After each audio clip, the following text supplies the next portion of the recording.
एक दिन की बात है जब सूरज ढल रहा था और चांद उग रहा था।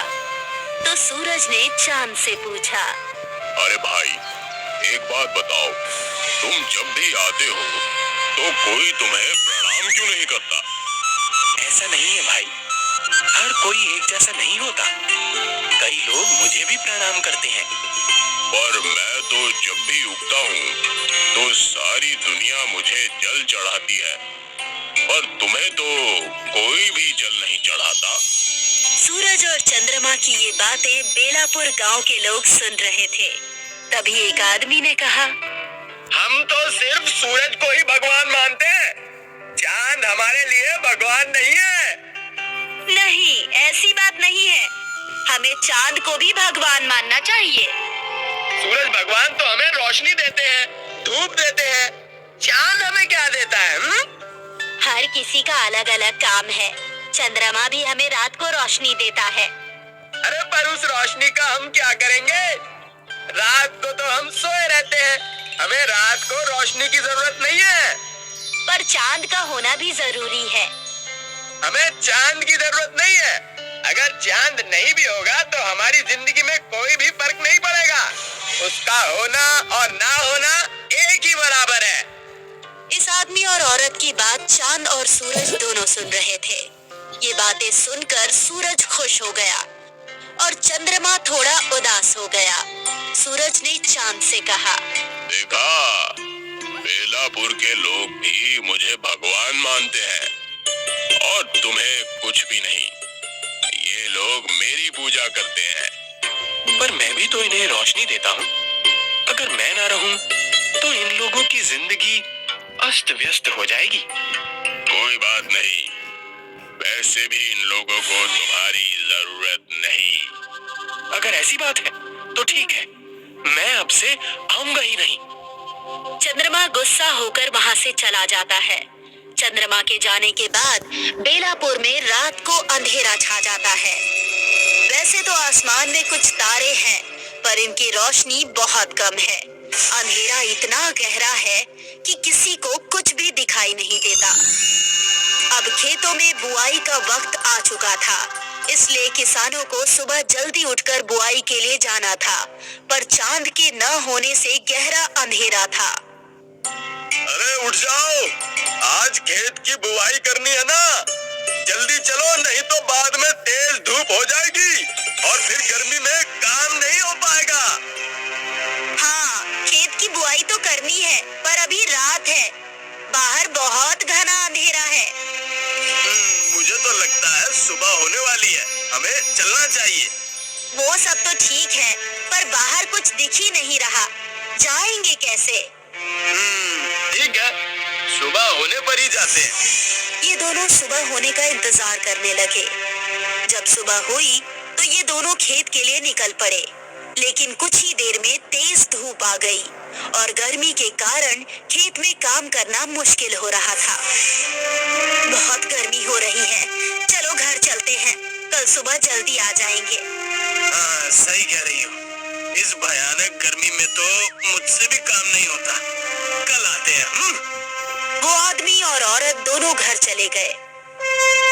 अगले दिन भी जब वो उठे तो रात को चंद्रमा के न होने की वजह से बहुत घना अंधेरा था, और आज भी वो दोनों जब उठे तो सूरज निकल चुका था। सूरज की गर्मी के कारण खेत में काम करना मुश्किल हो रहा था। इस समस्या से परेशान होकर आदमी ने सूरज से कहा, हे सूर्यदेव, हमें चांद की जरूरत नहीं है। अगर आप रात को भी रहे तो हमें कभी भी चांद की जरूरत नहीं पड़ेगी और हम केवल आप ही की पूजा करेंगे। ठीक है, अब से मैं रात को भी रहूंगा। अब दिन खत्म होने के बाद सूरज रात को भी बेलापुर में ही रहने लगा, जिससे दिन ढल ही नहीं रहा था और रात हो ही नहीं रही थी। अरे जल्दी से खाना बनाओ, नींद आ रही है, सोना भी है। अभी तो दोपहर का वक्त है, क्या अभी से खाना बनाना शुरू कर दूं? अच्छा ठीक है, बाद में बनाना।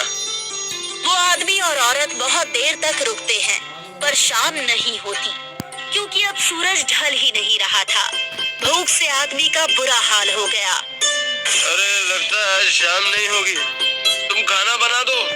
ठीक है, बनाती हूँ। औरत ने खाना बनाया और दोनों ने खाना खा लिया। अच्छा सुनो, मैं सोने जा रहा हूँ। अभी तो रात ही नहीं हुई। हाँ, सूरज भी तेज चमक रहा है, पता नहीं रात कब होगी। मैं तब तक नहा लेता हूँ। वो आदमी नहाने चला गया। बाप रे, आज तो बहुत गर्मी है। पता नहीं इतनी गर्मी में कैसे रहेंगे। आदमी नहाकर लौट आया। नहाने के बाद भी कितनी गर्मी लग रही है। अब सूरज नहीं ढलेगा, इसलिए ये सब हो रहा है। ये सब सूरज की वजह से ही हो रहा है। कोई बात नहीं, चलो सोते हैं। ये दोनों सोने के लिए चले जाते हैं, पर सूरज की गर्मी की वजह से दोनों परेशान हो जाते हैं।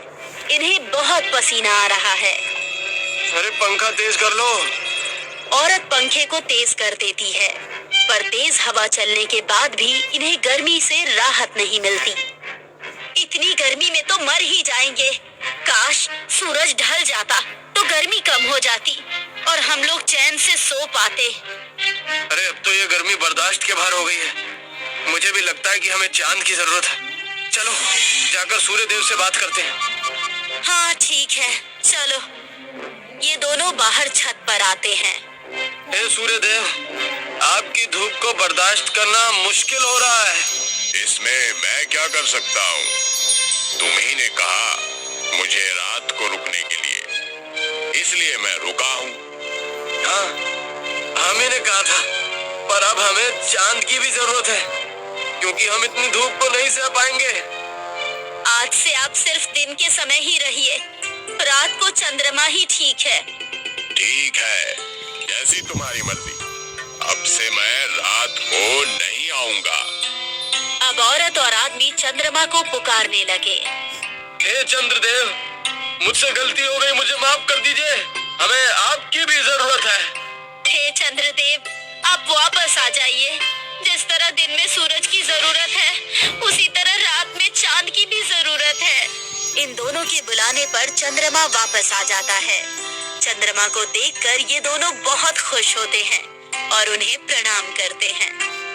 हे चंद्रदेव, जिस तरह हम हमेशा सूरज को जल चढ़ाते हैं और उनका स्वागत करते हैं, उसी तरह आज से हम लोग आपका भी स्वागत करेंगे। ठीक है, अगर तुम्हें मेरी जरूरत है तो मैं तुम्हें रोशनी जरूर दूंगा। मुझे माफ कर दो भाई। मेरी तरह तुम भी इस दुनिया के लिए बहुत जरूरी हो। अगर मैं दिन में उगने वाला सूरज हूँ, तो तुम रात में उगने वाले सूरज हो। सूरज ढल गया और अंधेरा होने लगा। तब चांद ने चारों तरफ अपनी खूबसूरत रोशनी बिखेर दी और उनका स्वागत किया और दोनों चैन की नींद सो गए। सीख, इस दुनिया में हर चीज का अपना महत्व है। हमें किसी भी चीज के महत्व को कम नहीं समझना चाहिए।